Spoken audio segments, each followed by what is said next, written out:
Alam nyo ba guys na this coming May 12, 2025 ay merong bagong update si YouTube, no? Lalo na dun sa tinatawag natin na mid-roll ads. So dun sa mga di nakakaalam guys, dun sa tinatawag natin na mid-roll ads, ito yung mga ads na madalas lumalabas sa kalagitnaan ng videos natin. At dito guys, i-explain ko sa inyo kung paano makaka-apekto yung update ni YouTube sa mga monetized channels and ano yung potential na pwedeng mangyari sa mga revenue natin kung sakali man na may apply natin itong bagong update na ito. So hindi na natin papatagalin to guys. Let's go!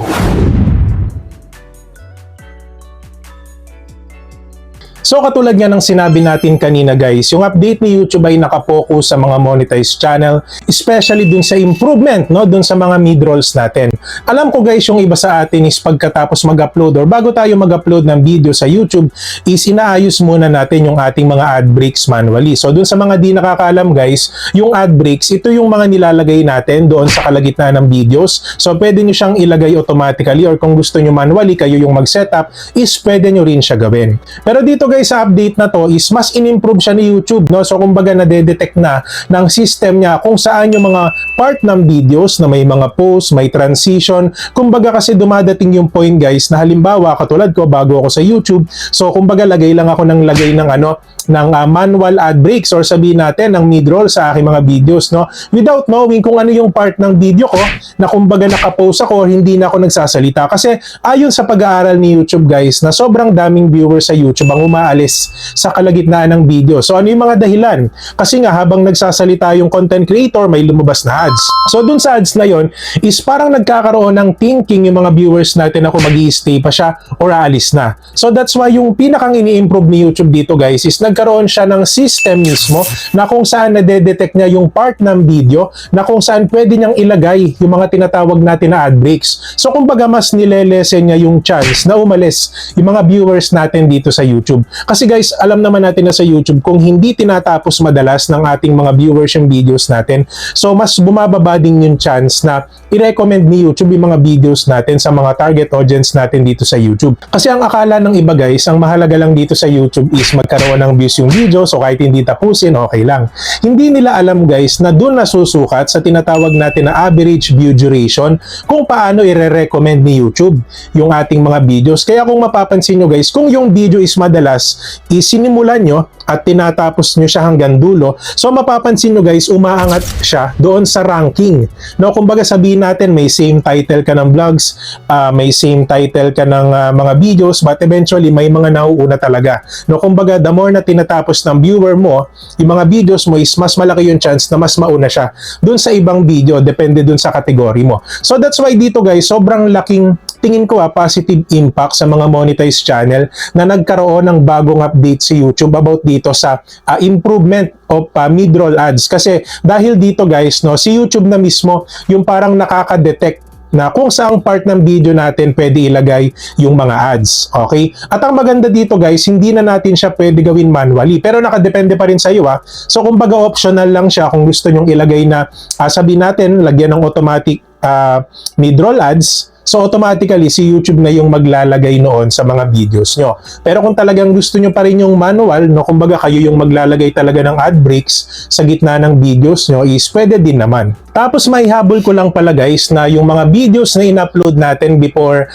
February 24, 2025 is magkakaroon siya ng ganong option na kung saan like for example may mga videos ka na manually ikaw yung naglagay ng ad break, so kumbaga makakapaglagay si YouTube dun sa mga lumang videos natin ng option kung gusto nyong piliin yung paglalagay ng ads via YouTube. Ito yung tinatawag natin na automatic ad mid-rolls na kung saan hindi nyo na kailangan mano-manohin or hindi nyo na kailangan mano-mano na lagyan ng ad breaks. So kumbaga si YouTube na mismo yung makaka-detect sa part ng video nyo na kung saan pinaka-the best na lagyan ng tinatawag natin na mid-roll ads. So sa ganitong paraan guys, no, so based din pala sa study ni YouTube way back 2024 July or June, na 5% ng revenue ay mas mataas sa mga content creators na gumagamit ng automatic ad mid-rolls kesa dun sa mga nagmamanual or dun sa mga content creators na manually, sila yung nagse-set up ng ad breaks. That's why para sa akin yung purpose ng update na to is para kahit papano tulungan tayong mga monetized channel na mas tumaas yung revenue natin. Kasi parang nakikita ni YouTube na most of us is hindi tayo marunong maglagay ng mid-rolls. So kumbaga lagay lang tayo ng lagay. Hindi natin pinipili yung part ng video kung saan natin siya i-set up. So ang tendency, no, mas malaki din yung chance na inaalisan tayo ng mga viewers natin. Kasi for example, dun sa vlog na yon, nagsasalita ka pa, sa kalagitnaan ng sentence mo, biglang may lumabas na ads. So kumbaga, yung update ni YouTube guys, nakaka-apekto siya doon para kahit papano is makahanap siya ng part ng video mo na kung saan nandun na yung transition or sabihin natin, humihinto ka na dun sa pagsasalita. So siya mismo yung maglalagay ng mid-rolls dun sa mga part ng video mo na yon. So ang tendency guys, nababawasan yung chance na umalis yung viewers nyo.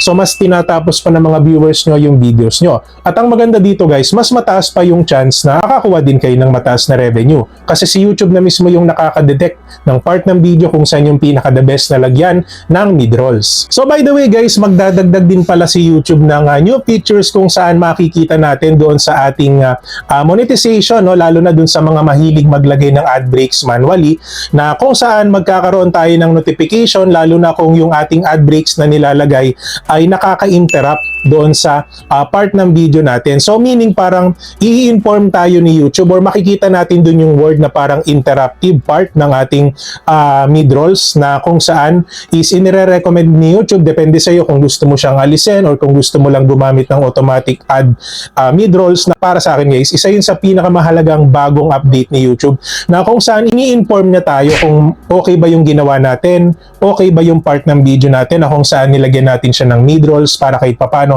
is hindi siya makasagabal dun sa mga viewers natin. Okay? So dito ngayon guys, pag-uusapan natin kung ano ba yung magandang magiging impact nito sa ating analytics, no, bilang isang content creator, no. Alam ko guys, nabanggit ko na siya kanina, pero katulad nga ng sinabi ko guys, na sobrang daming positive effects na pwedeng mangyari sa atin, especially sa mga monetized channel dito sa paparating na update, no, this coming May 12, 2025, no. So una sa lahat guys, is sobrang laki ng chance na tumaas yung revenue natin.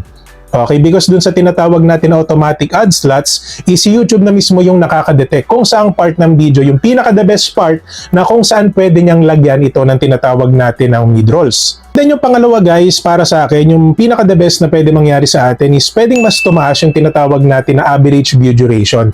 So dahil nga si YouTube na nga mismo yung nakaka-detect, or kumbaga yung system niya mismo yung nakaka-detect kung yung mid-rolls na nilalagay natin ay nakaka-interrupt dun sa part ng video na yon. So siya na mismo yung magsasuggest sa atin kung gusto natin maglagay ng automatic ad slots or hindi. So dahil sa paraan na to guys, no, mas lumalaki yung chance na tapusin ng mga viewers natin yung videos natin, at ito yung nagiging dahilan guys para mas i-recommend pa siya sa ibang mga viewers. So syempre yung iba magtatanong na, DJ, ano ba yung mga dapat namin gawin? So doon sa mga hindi pa monetize guys, wala kayong dapat gawin, so ituloy nyo lang yung ginagawa nyo sa YouTube. Okay, so kung baga gawin nyo yung best nyo, still gumawa kayo ng content na sa tingin nyo is doon kayo makakakuha ng audience. Okay, kasi sobrang dami pa rin talaga ng content creators na hindi pa rin talaga nila ma-discover yung content na para sa kanila. So kumbaga nakikita ko kasi sa comment na lagi silang humihingi ng tulong na, DJ May, baka pwede mo naman kaming i-help sa ganito, paano ba kami makakakuha ng madaming subscribers. Actually guys, yung mga vlogs na ginagawa ko is para po sa inyo yan eh. So kumbaga yun yung pinakang help na maitutulong ko sa inyo as of now. So kumbaga nakadepende na po yan talaga sa inyo kung paano nyo madidiscover yung niche na para sa inyo. And then para naman sa mga monetized channel guys, itong update na ito sa tingin ko hindi siya gagawin ni YouTube kung ayaw niya tayong tulungan. So meaning guys, para sa akin, kung magbibigay si YouTube ng bagong update, especially para sa improvement ng revenue natin, is gawin natin. Diba? So kung maglagay siya ng tinatawag natin na automatic ad slots, so tingin ko yun yung pinaka the best option tuwing tayo ay mag-aayos ng monetization ng videos natin. Kasi katulad nga ng sinabi ni YouTube, especially dun sa update niya, na because of that update is mas na-improve yung experience ng mga viewers natin, na kung saan si YouTube mismo yung nag-aayos kung saan niya ilalagay yung mga advertisement or yung tinatawag natin na mid-rolls sa kalagitnaan ng videos natin. Kasi ang hirap nga naman na manonood ka ng video, no? So kumbaga nandun ka na sa pinaka-part na gusto mong malaman, tapos biglang boom, biglang may lalabas na ads dun sa gitna. Dahil sa ganong pangyayari guys, madalas yung mga viewers nakakapag-isip pa yan sila, ano ba, itutuloy ko ba or aalis na ako? So kumbaga guys, nandun agad yung thinking na hindi pa tapos yung pinakang sinasabi mo dun sa vlog, and then makakapag-isip agad yung viewers. So that's why ang laki talaga ng chance guys na hindi nila tinatapos yung video dahil sa wrong placement ng tinatawag natin na mid-rolls. So that's why para sa akin guys, yung update ni YouTube na automatic ad slots is makakatulong po talaga para sa ating revenue. Hindi lang sa revenue, sa views din ng ating mga videos, and at the same time dahil dito malaki yung chance na tapusin ng mga viewers natin yung mga videos natin, at dahil dito mas ire-recommend siya ni YouTube sa mga bagong audience at subscribers ng ating channel. So yung conclusion ko dito guys sa update sa mid-roll ads is hindi naman siya ganun kakomplikado guys. For sure lalo na yung mga viewers natin na monetize na. Ang sa akin lang guys is itong opportunity na ito is huwag niyong sasayangin. Lalo na dun sa mga kapatid, kaibigan natin na monetize na na manually naglalagay ng tinatawag natin na ad breaks. So kumbaga guys, subukan nyo yung suggestion ni YouTube, yung automatic ad slots. Para kahit papano is makita nyo yung performance ng revenue nyo, kung ano yung mas mataas nung ikaw ba ay naglalagay pa-manually ng mid-rolls or ngayon nang dahil sa bagong update niya. Kasi guys, mapagkukumpara mo yan kung tataas yung revenue mo or hindi. So kung nakatulong sa'yo yung update ni YouTube, meaning wag mo nang baguhin. Diba? So pag may magandang nangyayari sa channel mo, bakit mo pababaguhin? So kumbaga wala namang reason para magmatigas ka. Yung kasi madalas ang problema ng iba sa atin, na hindi na nga gumagana sa kanila yung settings na ginagawa nila, itutuloy pa rin. So kumbaga ayaw nilang sumubok ng bago. Kaya nga ganun yung sinasabi ko sa inyo guys, na pagka meron kayong content, pagkumpara natin sa content, yung paliwanag natin is kung hindi gumagana sa inyo yung ganung niche, so wag kayo matakot sumubok ng bago. Lalo na pag umabot yung isang linggo, isang buwan, 2 buwan, kalahating taon na hindi nag-i-improve yung content nyo. So dapat guys, maalarma na kayo So kumbaga wag kayo magmatigas na magstay sa ganung niche. So wala namang violation pag nagbago kayo ng content Kumbaga ang sa akin lang is dapat matuto din kayong makiramdam kung may mga bagong update si YouTube. Especially kung alam nyo naman sa sarili nyo na makakabuti siya sa channel nyo, sa mga magiging subscribers nyo, sa revenue nyo. So why not, di ba, baguhin natin yung ginagawa natin. Di ba? So ganun lang naman kasimple ang YouTube guys. Hindi nyo kailangan magmatigas, mag-stick sa niche nyo na alam nyo hindi kayo nag-i-improve. So dapat kahit papano is magkaroon kayo ng mindset na advance. Pag nakita nyo hindi gumagana sa inyo, so try nyo gumawa ng bago. Nakita nyo medyo nag-improve, o hindi tuloy-tuloy nyo na. Diba? So, ganun lang naman sa YouTube pag nakita nyo, yung pinakang niche nyo is yun na yun guys. Huwag nyo nang papakawalan yun. So, dire-diretso na yun. Okay? So, hopefully guys, nakatulong itong content natin about sa magiging latest update ni YouTube this coming May 12, 2025. Alam ko guys, yung mga hindi pa monetize, hindi pa nila maiintindihan ito. Pero dun sa mga monetized channel na guys, is magandang balita ito para sa atin.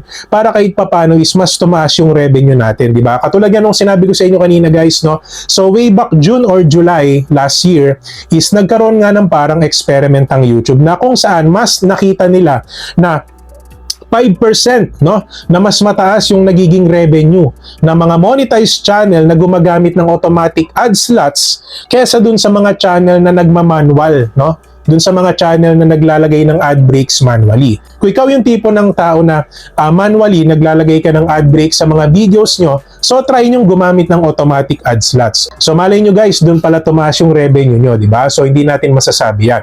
And kung sa tingin nyo guys, madami kayong natutunan sa vlog natin, don't forget to subscribe our channel, DJMA, for more videos like this. At syempre guys, hindi natin makakalimutan ang mahiwagang shoutout. Ayan, so mega love shoutout pala sa mga channels na nandito ngayon na always nagko-comment sa ating mga videos. So gusto ko lang magpasalamat po sa inyong lahat sa always na pag-support sa ating mga videos guys. And ayun lang naman guys, and kung sa tingin nyo nabitin kayo sa ating vlog ngayon, so pwede pa naman kayo manood ng mga content natin. So meron tayong isasuggest na 2 videos dito. Ayan, especially sa mga kaibigan natin na nasa ibang bansa, and yung mga kaibigan natin na nandito sa Pinas. So, kumbaga ito yung vlogs na tingin ko, pwede nyong panoorin and for sure magkakaroon kayo ng idea dito. Doon sa mga niche na pwede nyong gawin this coming months. Okay? So, yun lang naman guys. Maraming salamat.